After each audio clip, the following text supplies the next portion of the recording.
जब एक जमाने में बिहार का बंटवारा हुआ तो भाषण होता था आलू लालू बालू बच गया बिहार क्या खाएगा। मुख्यमंत्री नीतीश कुमार के ज्ञान विज्ञान और ईमान ने इस बजट को 3 लाख करोड़ से अधिक बढ़ाया।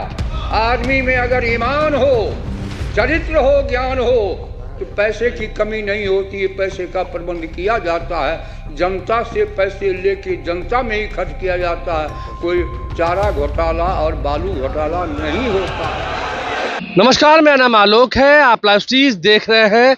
बिहार में पहले क्या था, जो विपक्ष आज पूछ रहे हैं कि बिहार में इतना पैसा कहां से आएगा। देखिए, विजेंद्र प्रसाद बिहार सरकार के वित्त मंत्री हैं, ऊर्जा विभाग के मंत्री हैं और काफ़ी वरिष्ठ नेता है जेडीयू के, नीतीश कुमार के बेहद करीबी हैं।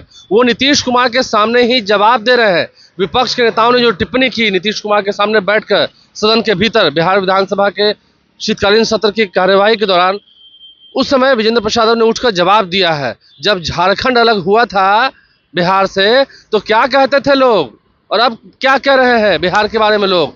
तो पैसे की चिंता नहीं कीजिए, जिसके पास ईमान है, नीतीश कुमार के पास ईमान है, विज्ञान भी है, तो फिर पैसा आएगा ही आएगा। जैसे आज तक काम होता रहा है, काम होगा। मंत्री विजेंद्र प्रसाद सदन की कार्यवाही के दौरान नीतीश कुमार के सामने विपक्षी नेताओं को क्या जवाब दे रहे थे, वो सुनने वाली बातें हैं। कटौती प्रस्ताव के संबंध में आलोक जी ने जो अपना भाषण दिया, उसका मैं कुछ कहना चाहूँगा। संविधान में क्यों सप्लीमेंट्री डिमांड की बातें रखी गई? क्यों? किसी भी विभाग के खर्चे का आकलन का एक एस्टीमेट तैयार किया जाता है। कभी बढ़ता है, कभी घटता है, कभी खर्च नहीं होता है। इसलिए सप्लीमेंट्री का प्रोविजन किया गया। ये कानूनी व्यवस्था है, मनचाही व्यवस्था नहीं है। दूसरी बात, पैसे कहाँ से आएंगे, क्या क्या बोल रहे हैं। क्या वक्त था जब एक जमाने में बिहार का बंटवारा हुआ तो भाषण होता था आलू लालू बालू बच गया बिहार क्या खाएगा। अब 25-26 हजार करोड़ का बजट था।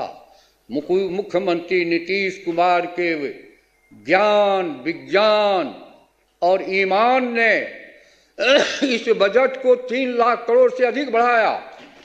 आदमी में अगर ईमान हो, चरित्र हो, ज्ञान हो तो पैसे की कमी नहीं होती है। पैसे का प्रबंध किया जाता है, जनता से पैसे लेके जनता में ही खर्च किया जाता है।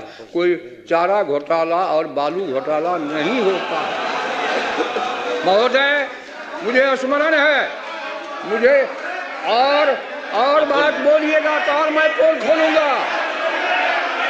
बैठिए। इसलिए अध्यक्ष महोदय, ईमान का संकट नीतीश कुमार में नहीं है, इसलिए पैसे का प्रबंध भी होगा। और आज देश में जीएसटी लागू हो गई है। जीएसटी लागू होने के बाद बिहार कंज्यूमर स्टेट है। जितनी ज़्यादा यहाँ बिक्री होगी, पैसे राज्य के खजाने में उतने आएंगे और भी उसको बेहतर प्रबंधन करके हम लोग पैसे जुटावेंगे। और जो वादा माननीय मुख्यमंत्री जी का है, एक एक को पूरा करेंगे, ये गारंटी है। इन्हीं शब्दों के साथ मैं सभी को धन्यवाद देता हूँ और आग्रह करता हूँ कि इसे पास करने की कृपा की जाए। तो बिहार सरकार के वरिष्ठ मंत्री विजेंद्र प्रसाद की पूरी बात हमने आपको सुनवाई है। क्या कुछ उन्होंने कहा है, नीतीश कुमार के सामने विपक्ष नेताओं को जमकर जवाब दिया है। उनके सवालों पर अपनी प्रतिक्रिया देते हुए क्या कुछ बातें कही हैं। चारा घोटाला की बात हम करेंगे क्या बिहार में? आपने सुना है, एनडीए को प्रचंड बहुमत के बाद सरकार बन चुकी है और अब सरकार पूरी तेजी से काम करेगी बिहार के विकास के लिए। नीतीश कुमार भी एक्शन मोड में है। तस्वीरें इन दिनों आप देख भी रहे होंगे। हमारे चैनल को सब्सक्राइब कर लें, साथ साथ फेसबुक पेज भी लाइक करें। धन्यवाद।